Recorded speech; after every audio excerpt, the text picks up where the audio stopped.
Hello, আসসালামু আলাইকুম রহমতুল্লাহি ওবরাকাতু। দেখেন, এটা হলো টমেটো পেস্ট, আর এটা হলো রসুন, এটা হলো ধনিয়া পাতা, পেঁয়াজ, আর ওই যে কিতা না কয় টমেটো, আর এইগুলো চাল। দেখছেন? তো এখন দেবো, আপনি দেখেন একটু জিরার পাউডার দিলাম।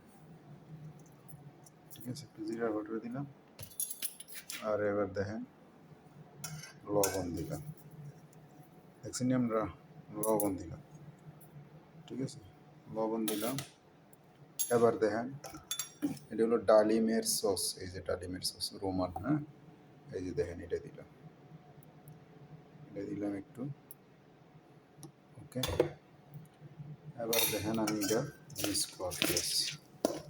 ঠিক আছে, এটা দিয়ে আবার সালাদও খাইতে পারবো। ঠিক আছে, এরকম সালাদও খায়। আর এটা দিয়ে আমি একটা সবজির ভিতরে বাতরা ফাঁকায়, সবজিটা ফিনিশন বেরুল আমরা দেখবেন।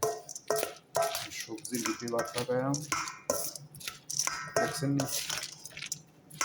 কালার হয়ে গেছে। কিন্তু ভাত কিন্তু এত কালার থাকতো না।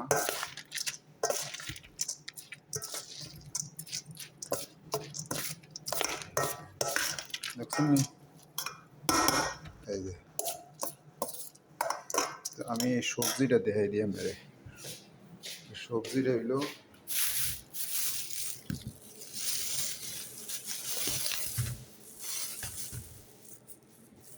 এই সবজিটার ভিতরে ভাত ফাঁকাম, সবজিটার ভিতরে থেকে সবজি বাইর করে খালি করে এলাম, ভিতরে চাল ঢুকাইয়ে দেন।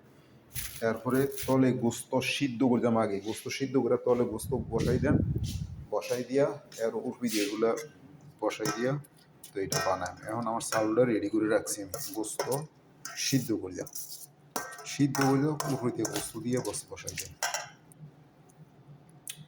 তো ওকে, ভালো থাকেন, সুস্থ থাকেন, সবাই সবার জন্য দোয়া করবেন, দিন শেষে একটা ভালো কাজ করবেন, মা বাবার জন্য একটা দোয়া করেন, শাসনে কি দিবে আল্লাহ পাক।